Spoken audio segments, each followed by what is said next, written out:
નમસ્કાર, હું છું હિના અને આપ જોઈ રહ્યા છો ઇન્ડિયા ન્યૂઝ ગુજરાતના મહત્વના સમાચારની શરૂઆત કરીશું આણંદથી। તો આણંદ શહેરના ભાલેજ રોડ પર આવેલી ઉમરીનગર, શાહી આલમ પાર્ક, સાનમ પાર્ક સહિતની અનેક સોસાયટીઓમાં ભારે વરસાદ બાદ જળબંબાકારની સ્થિતિ સર્જાઈ છે। ગામડે તળાવનું પાણી કાંસ દ્વારા ઓવરફ્લો થતા સમગ્ર વિસ્તાર પાણીમાં ગરકાવ થઈ ગયું છે। ઉમરીનગરથી શાહી આલમ પાર્કને જોડતા મુખ્ય માર્ગ પર અંદાજે 2 ફૂટ જેટલું પાણી ભરાઈ જતા લોકોના જનજીવન પર ભારે અસર પડી છે। 48 કલાક વીતી ગયા હોવા છતાં પાણી નહીં ઓસરતા સ્થાનિકોને ઢીચણ સમાણા પાણીમાંથી પસાર થઈ રોજિંદા કામકાજ માટે અવરજવર કરવી પડી રહી છે। સ્થાનિક રહીશોએ આક્ષેપ કર્યો છે કે છેલ્લા 3 દિવસથી વિસ્તાર જળબંબાકારની સ્થિતિમાં છે, છતાં મહાનગરપાલિકાનું તંત્ર હજુ સુધી સ્થળ પર પહોંચ્યું નથી। કરિયાણું લેવા, બાળકોને બહાર લઈ જવા અને નોકરી ધંધા માટે પણ પાણીમાંથી પસાર થવાની ફરજ પડી રહી હોવાનું લોકોએ જણાવ્યું હતું।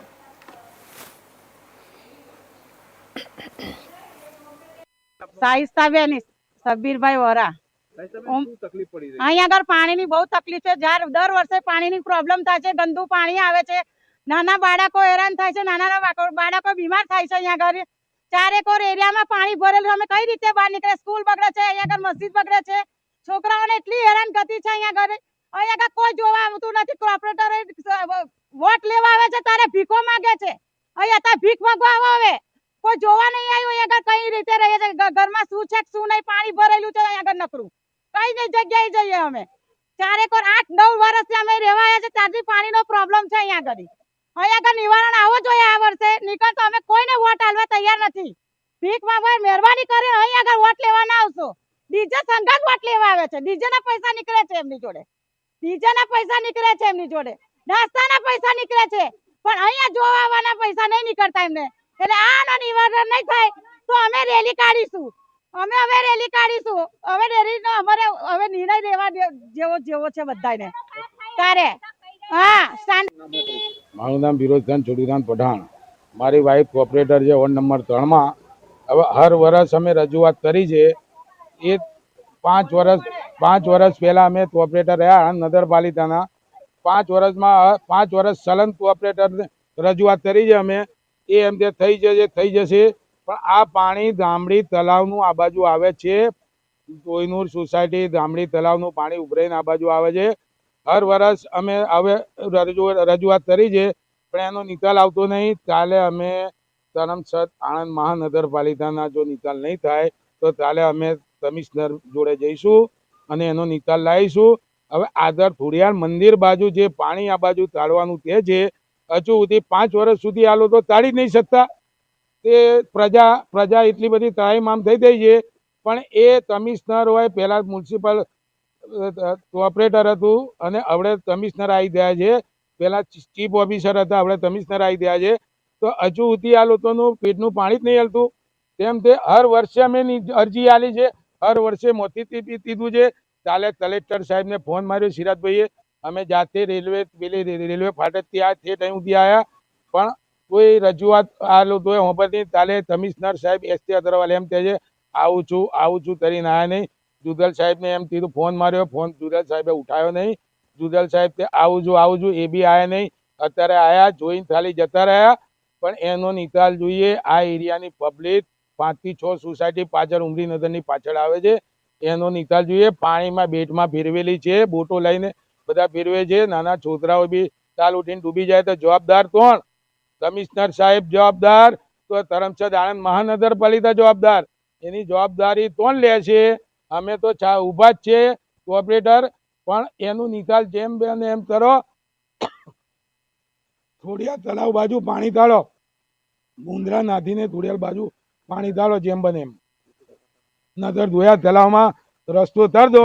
ધોયા તળાવમાં વર્ષોથી જતેલું આ પાણી, ધોયા તળાવમાં પાણી તાળો, ત્યાં તો થોડિયાર મંદિર બાજુ પાણી તાળો। આ જ રસ્તો છે એનો, ગમે તે એનો વહેલાતર નિરાકરણ લાવો, નતર અમે આંદોલન કરીશું। ક્યાં રહો છો? અહીં સાલમ પાર્ક।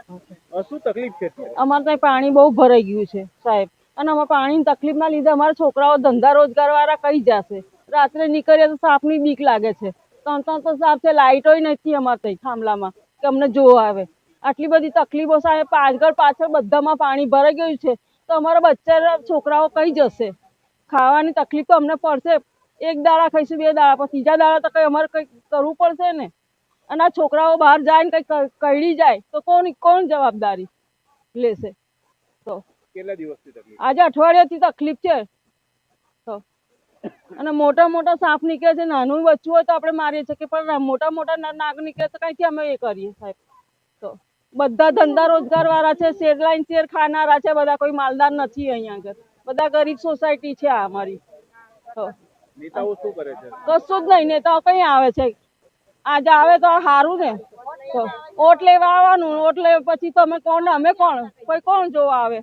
તો અને બધા જ હપ્તા વાઇઝ ઘર છે, બધાના ભાડાના ઘર છે, તો એ લોકોને ભાડાનું બી કઈથી કરશે? તો એક દાડા કોઈ બેહી રહે, 15 દાડા કોઈ બેહી રહે? તો સાહેબ આવું ચાલતું હોય? આટલું બધું પાણી ભરાઈ ગયું છે અમારે, તો કોઈ જોવા આવવાનું કોઈની ફરજ નથી થતી? તો શું નામ અને પરિચય? સિરાજ શાહ દિવાન, સામાજિક કાર્યકર, આણંદ. શું સમસ્યા છે આપના વિસ્તારમાં? આ કરમસદ મહાનગરપાલિકાનું વોર્ડ નંબર 3નો આ વિસ્તાર છે, જ્યાં વર્ષોથી ઉમરીનગરની પાછળ જે આ વિસ્તાર આવેલો છે, જ્યાં શાહી આલમ પાર્ક, અયાસ પાર્ક, સાનમ પાર્ક, પછી પૈગામ સોસાયટી જેવી બધી ઘણી બધી સોસાયટી આવેલી છે. આ નીચાણવાળો વિસ્તાર છે, એટલે દર વખતે ચોમાસામાં આ તકલીફ થાય છે. દર વખતે અમે લેખિત મૌખિક રજૂઆત કરી છે. કલેક્ટર સાહેબને પણ આના પહેલાંના જેટલા કલેક્ટર સાહેબ છે એમને પણ રજૂઆત કરી છે. કાલે પણ મેં કલેક્ટર સાહેબને ફોન કરીને વિડીયોને બધું નાખ્યું હતું. કલેક્ટર સાહેબે બાંહેધરી આપી હતી કે હું આપણે મ્યુનિસિપલ કમિશનર સાહેબને ને એમને બધાની ટીમ મોકલું છું, પણ ખબર નહીં કોઈ કારણવશ કદાચ આવી શક્યા નથી.